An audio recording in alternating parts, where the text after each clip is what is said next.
everyone. My name is Prieto. I'm a postdoctoral researcher at the New York University Abu Dhabi.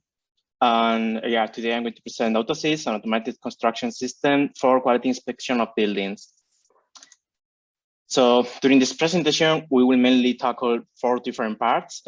First, we're going to see what is quality inspection and the way this is currently being done.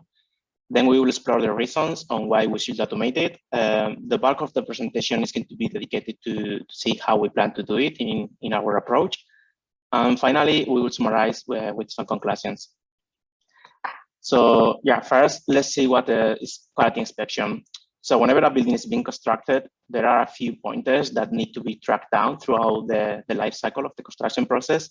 We need to make sure that we are building with acceptable tolerances according to the country's specific law or some specific project requirements.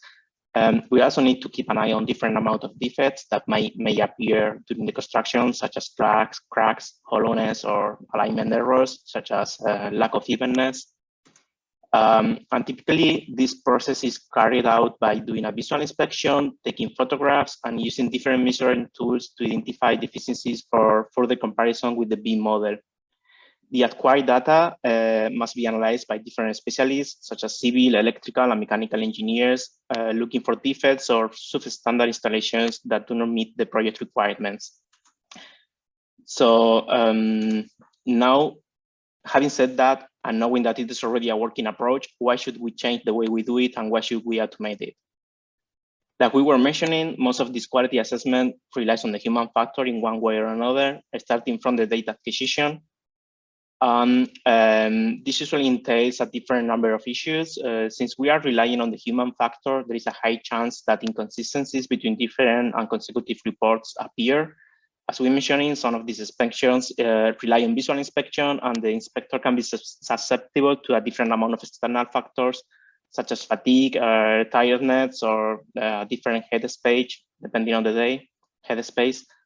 Aspects that get accentuated by the very nature of the task, which also can be tedious and repetitive. And in the end, that means that we might be missing some crucial aspects on the construction process that later can evolve into unexpected delays or unplanned budget modifications.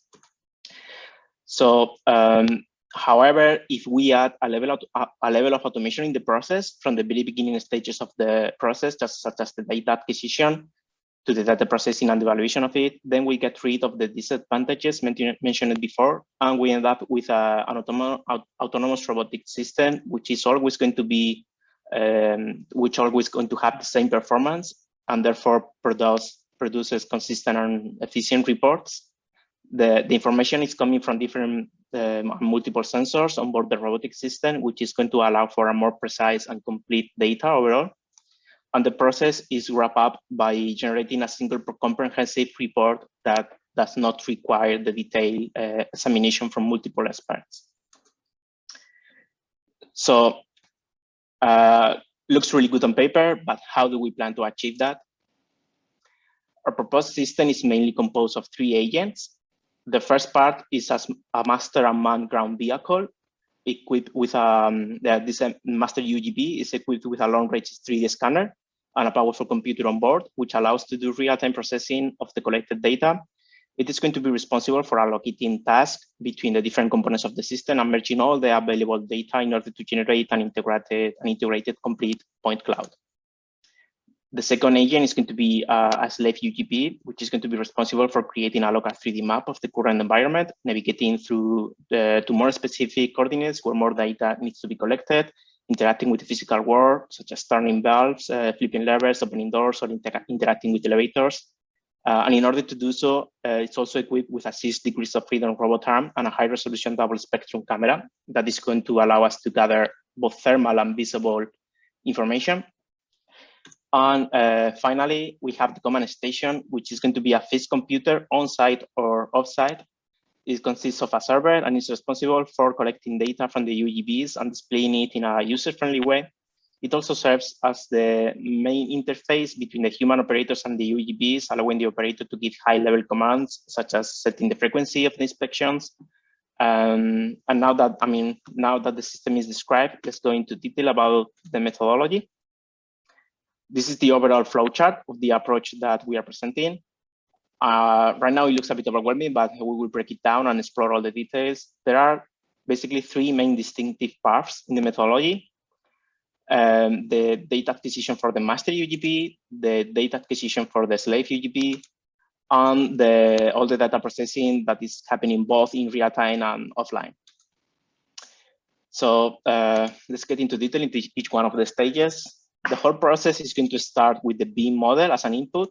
This beam model is the only input the system gets.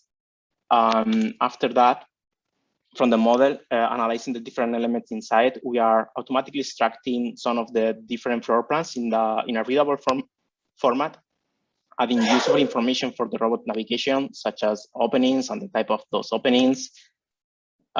This initial obstacle maps is going to be used by the UGBs in order to autonomously navigate through a set of waypoints generated in each one of the rooms within the construction space. The robot, the master UGB, is going to be in charge of navigating through these waypoints and performing a central 3D scan position, collecting all the data that is going to be available in the construction space. This data is going to be stored and registered with all the different point clouds in order to generate a single integrated point cloud. And at the same time that we are collecting the data, some pre-processing is already being done in order to see if we are lacking data due to occlusions, or maybe there is some interesting regions that need a higher density data or higher resolution in order to identify some defects. Those are what we call regions of interest. And as we compute those regions, they are being sent to the slave autonomous robot, to the slave UGB, that is going to be able to move towards those points and get more precise and high resolution data. This UGB is also going to is going to be performing a SLAM at the same time, a simultaneous locational mapping, which is also going to help to update all the navigation map that both the UGBs share, and also is going to be gathering information that is going to be added to the integrated point cloud in order to get all the information, as much information as possible. Later, we are going to analyze the data in order to get some of the most common defects. As I was mentioning before, we are able to identify the different planes of the construction that we can scan for alignment errors, evenness. We can search for different bumps in the walls or other common surface defects in order to generate a comprehensive quality assessment report later on. So later, in order to wrap up with the conclusions, most of the current quality assessment approaches are currently being done after the construction is already done, when it's finished, meaning there is no room for an early detection of those defects. So in our approach, by performing this quality inspection during the construction process, we still have time to identify them and prevent them from becoming an unexpected delay or an expense as well. We came up with a multi-robot system with multiple sources of data that is going to allow us to perform a very detailed analysis of the data and reliable and consistent, since we are not relying on the human factor.